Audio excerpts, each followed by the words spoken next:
What would you do if the person you loved, the person you were about to marry, turned your entire world against you? He was my fiancé, my biggest supporter, or so I thought. He told everyone I was crazy, mentally unstable, and people believed him. But he made one fatal mistake. He forgot about a secret I was keeping, a recording that in court would change everything. My story begins 5 years ago. I was a budding artist, full of dreams and passion. I poured my heart and soul onto canvases, and my life was a vibrant palette of colors. Then I met Mark. He was a successful lawyer, charming, and a master of words. He painted a future for us that was as beautiful as any of my creations. We fell in love, and soon we were engaged. Mark was my biggest supporter, or so I thought. He would praise my work in front of our friends, telling everyone how proud he was of his talented fiancé. He'd say things like, "Elena has a gift. She sees the world in a way most people don't." I was so in love, so trusting, that I didn't see the subtle undertones of his words. I didn't realize that he was planting the first seeds of a narrative he would later use against me. As our wedding date approached, Mark's behavior began to change. He became more critical of my work, suggesting I paint more commercially viable pieces. He'd say, "I'm just trying to help you, Elena. I want you to be successful." I tried to explain that my art was an expression of my soul, not a product to be sold. But he would just smile that disarming smile and say, "Of course, darling, I just worry about you." The arguments became more frequent, and always he would twist my words, making me feel like I was overreacting, that I was being too emotional. He'd say, "Elena, you're so sensitive. It's one of the things I love about you, but you can't let your emotions control you." He was a master of gaslighting, and I was his unwilling student. I started to doubt myself. Was I too sensitive? Was I overreacting?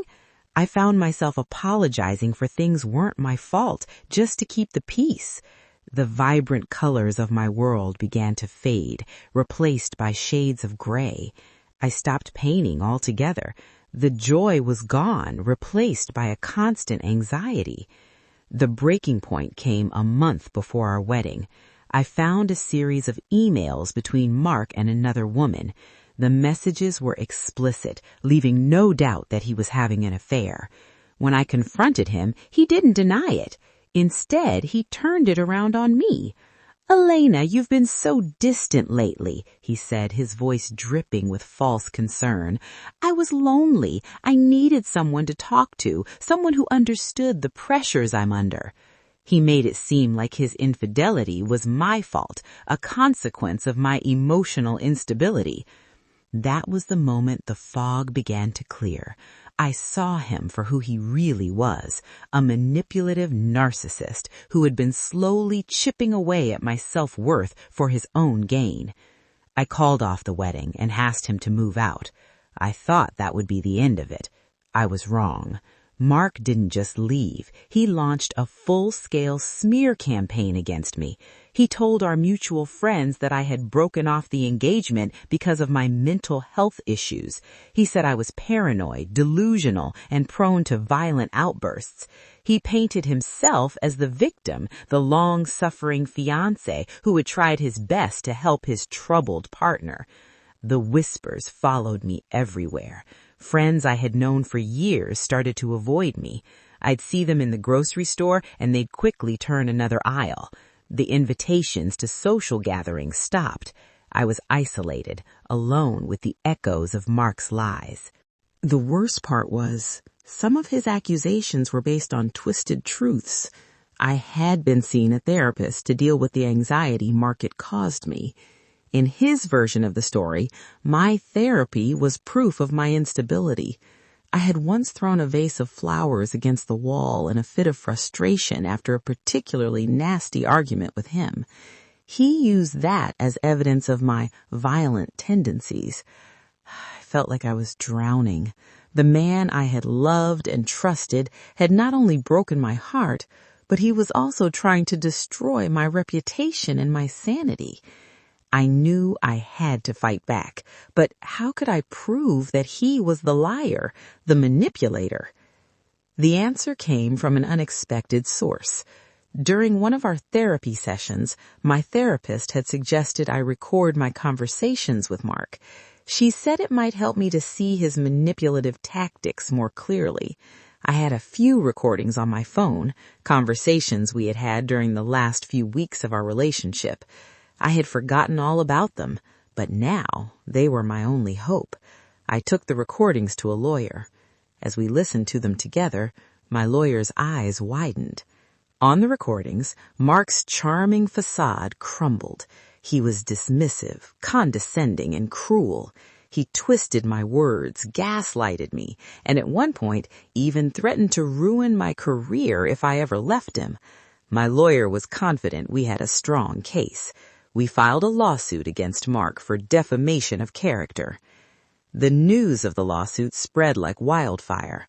Mark, ever the master of public relations, went on the offensive.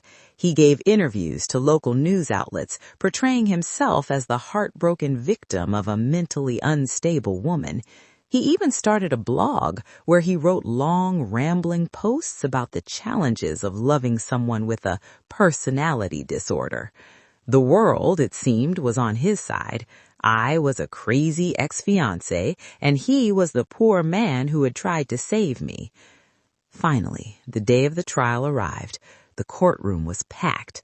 Mark was there, of course, looking every bit the handsome, successful lawyer. He smiled confidently at his legal team, a picture of calm and control. I, on the other hand, was a nervous wreck. My hands were shaking and my heart was pounding in my chest. I felt the weight of everyone's judgment on me. Mark's lawyer opened with a blistering attack on my character. He painted me as a vindictive, delusional woman who was trying to ruin a good man's life. He called a parade of witnesses, all of whom testified to my erratic behavior. It was a well-orchestrated performance, and I could feel the jury's opinion turning against me. Then it was our turn. My lawyer stood up and addressed the court. "Your Honor," he said, his voice calm and steady, "we have a piece of evidence we would like to present to the court. It's an audio recording of a conversation between my client, Miss Evans, and the defendant, Mr. Collins."